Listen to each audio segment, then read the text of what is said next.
Hey, here we go.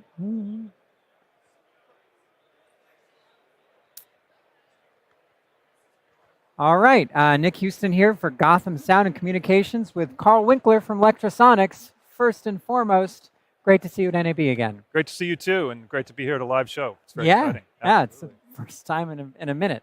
So, Karl, you have some exciting new stuff that was just announced. Yes. Why don't you tell us what you've got? Sure. Well, the SR series dual channel receivers have been a long part of our line since 2007, and the SRC being the most recent. So we added the DSR, changed from instead of SRD, we went to DSR because it's part of the digital receiver line. So this is the DSR, two-channel digital receiver with backwards compatibility with modes.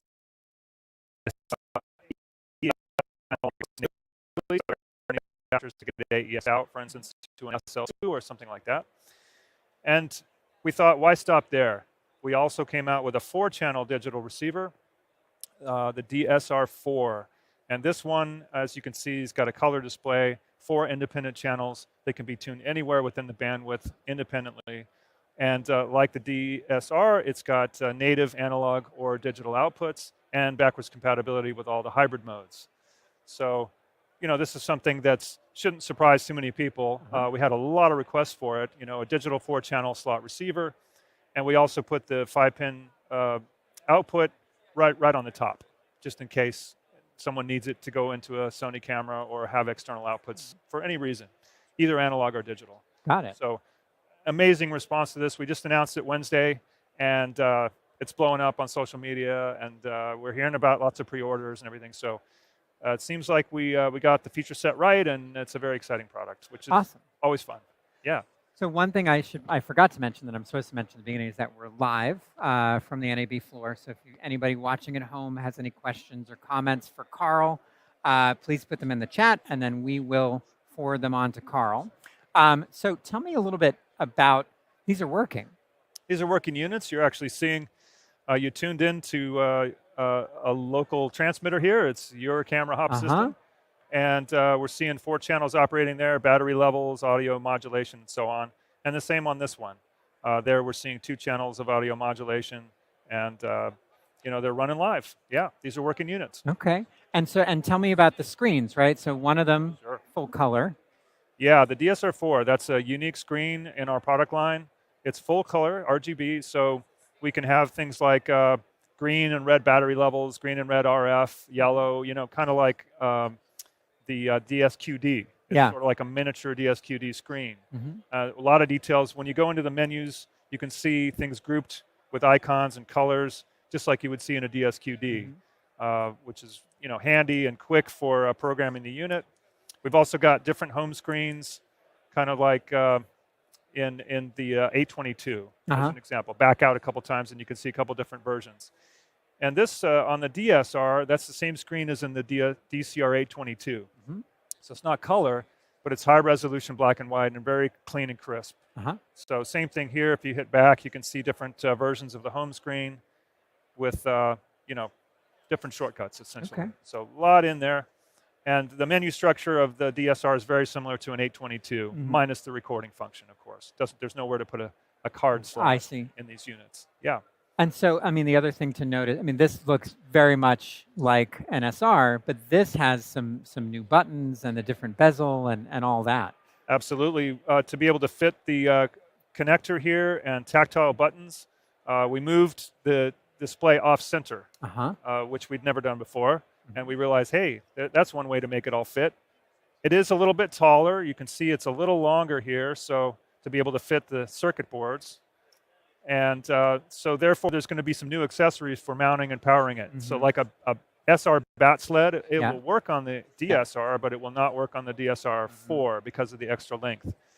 And also because it's got 4 channels of output, the old bottom plates won't cover the 4 channels. So there's going to be new bottom plates as well. You can actually fit the old ones on there, but you're only going to get power in and 2 channels of audio out. I see. Right? But you could still get them out of the top. You can get them out of the top. That's right. Okay. So there's a lot of flexibility here. It's definitely a descendant of the SR line, plus a couple little twists requiring some new accessories, but not all. Okay. So, yeah. And so this is slot factor. Yes. So fully compatible with anything super slot or anything with a DB25? Exactly right. This is super slot compatible. So for instance, in an SL2, coming out of this with the new bottom plate, you will get 2 pairs of AES channels into the slot. So imagine an SL2 with 2 of these, and you got 8 channels of digital receivers. Yeah. So that's a first. Wow. Okay. Yeah. Great. And how does the tracking front end, or how does the front end compare to the 822? Because the 822 we've talked about is one of the better receivers that have been made in recent history. But tell us how these compare. Yeah, these are very similar. The same designer did the 822 and did the DSR4. So the front end is similar, other than you've got 4 channels here, where here it's only 2. I see. But the diversity is, as you can imagine, we had requests, and we sort of took that to heart. People said, well, you got 4 front ends. Why don't you have 4 channels of output? It's like, well, now we can, and it's in this one. So that's, these are very similar. This was done by a different engineer, but using a lot of the same circuits. Right. So every engineer is going to have their own little style, and this one's slightly different, but based on the same idea. So these should all perform very similarly to the 822. Okay. And you mentioned already this does the new, the D2 transmission. That's right. Say DCX as well? Yeah, these are doing all the same modes as the 822. So you've got D2, that's the native digital mode. You've got HDM, that's the high density, zero intermods mode. You've got the DCHX, so that's the stereo encrypted mode. You've got duet mode, which is stereo unencrypted. Yeah. And then all the hybrids. So N A hybrid, NU hybrid, EU hybrid, and JA hybrid. So it's got all those modes in there. Got it. Okay. So I'm going to open it up to questions now. Joey, anything in the chat so far? Yes, we do have a few questions. Mark asks, will the 4-channel do 4 channels AES out the top TA5? Right. So the question is, will the TA5 on the front panel do 4 channels of AES out? And the answer is yes. Got it. 4 channels AES out on the top panel. Joey, anything else? And thank you, Mark. Yes, we do. Kyle asks, are you able to change the display to focus on a single or 2 channels? This is for the 4-channel receiver, if you're not using all 4 channels. It's a good question. I think we haven't gotten that far with it yet, but it's likely that we will have something like that. And you can power down the channels individually to save on energy consumption. It's actually very efficient. It's 3.2 watts for 4 channels, which is fantastic. But you have the option of turning off individual channels. So I would imagine that we'll have a display that would then only show, let's say, 2 channels. Right. Got it. Okay. Joey, what else you got? So Mr. Tomas says, is it going to be compatible with the Sound Devices SL2? A question about compatibility with SL2, and the answer is yes. The SL2 accepts either analog inputs, 2 channels per slot, or digital AES, 4 channels per slot. And this can put, with the new bottom plate, 2 AES pairs for 4 channels into the slot. Keep in mind, though, that the SL2 is global, either all analog or all digital into the slots. So you can certainly use this with 4 channels of digital out the bottom plate into the SL2 per slot. Got it. Okay. Joey, what else you got? This is fun. I'm enjoying Jim this back and forth. They it's have very adjustable front-end filters, or are they always open to 470 to 608? Yes, these have bank switch filters just like the 822. So it's going to definitely adjust the filters as you're tuning across the band. And the performance of the 822 shows that it's quite effective. One other thing I didn't mention was that all of these, like the 822, have a very high IP3. That's the third order intercept, and that's a function of how much energy the front end of a receiver can take before it begins to compress and get desensitized. These all have plus 15 dBm, which is quite high. The old famous 411A had plus 8, to give you some idea. So these are quite a bit higher than that. Got it. Okay. Got a lot of questions about the DSR4. What else you got, Joe? That is all we have for now. Okay, great. So I just want to highlight one thing, because you've got all these wonderful pictures. And Joe, if there are any other questions, just hop in and let me know. But I really like this one. So just tell me where this is and what's going on with that guy that seems vaguely familiar. Right. So this is a scene from one of the Mission Impossible movies, filmed in an alley in Paris, and we did a story about this production of this movie a few years back, and we asked for permission to use a picture from production, and they sent us a folder with all these pictures in it, and this was among them. We love it because it tells the whole story of filmmaking in one shot. You've got your camera, the equipment there, you've got some lighting stuff, and you've got the boom pole with an SMV transmitter on it right above the star of the film.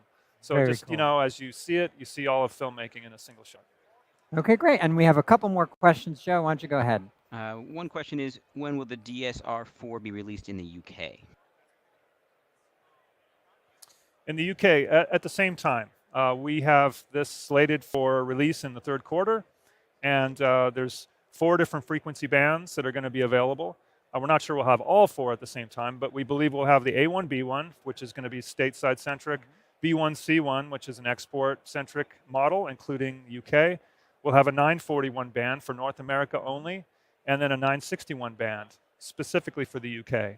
So we're hoping third quarter for all 4, but we'll see. Sometimes there's little snags getting all those things rolling at once, but it should be close. So, and third quarter to clarify, so that could be July, August, September. Yep. Right? That's what Exactly. we're looking Somewhere in those there. 3 months. So a few months from now, give or take, we'll see the first ones rolling out. Cool. And I mean, I'm honestly really happy to see that these are functioning, because a lot of Oh, yeah. times, you see something that's been, that's been released and they're not doing anything, but this is, I mean, look, it's really passing audio. You can Yeah, really they pass get modulating with audio, me. they tune, they scan, all that. I mean, some of the firmware functions are not in there yet, but the main ones are there and they work. Cool. Joe, what else? You said there were a couple of questions. Yeah, is there any way to use the 4-channel output with a legacy slot receiver combiners, like a octopack or a quad? Yes, there is, because those are simply analog units. So, the whatever comes out of the slot and the pin outs on the DB25 are the same. So you've got 2 analog balance pairs on 2 sets of pins, and then you have your AES outputs through those same pins. And each AES balanced line is 2 channels.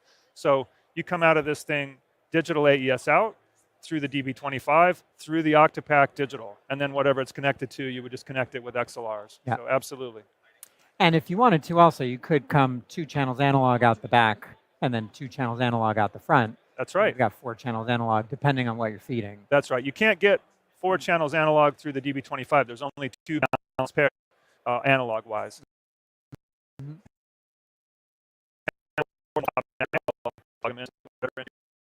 Perfect. Do it that way. So however you slice it, you can get the channels out either analog or digital. Awesome. All right. Joey, any more? As of April 24th, 2020, what is the price point?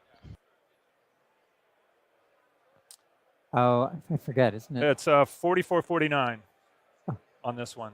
Great. Okay. And I forget exactly on 29 this, but something? 29 Yeah. and change. Maybe put a link to our website in the chat, because we definitely have the pre-orders up and available. If people want to put their name on the list, we should have all the pricing information there. Right. Anything else, Joey? Looks like last question, what option with the frequency band? Okay. And the frequency band you already went through. Yeah, we covered that, but we have A1B1, Mhm. B1C1, Yep. then 941, and then 961, which Yep. is UK only. Yeah. So there's 4 different options, covers a very wide range. That 961 for the UK covers 961 to 1015 megahertz. Wow. Pretty big chunk, Okay. and that's specifically for production PSME needs. Yeah. And to translate roughly what A1, B1 means, that's everything that's legal in the US below 608, so 470 all the way to 608, all the way up to block 23. That's right.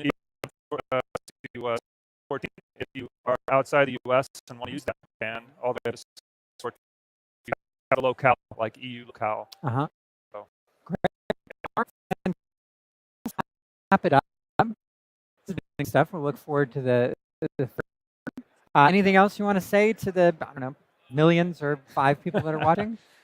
Well, thanks everybody. Thank you guys at Gotham for hitting us first thing at the show. It's an exciting product. We appreciate your interest in it and your customers, and we've gotten a lot of great feedback. I mean, it's really been an exciting week since introduction, and we got an exciting show ahead of us. Okay, awesome. Thanks so much. Thank you, Karl Winkler, Lectrosonics, DSR and DSR4. Stay tuned for more from NAB.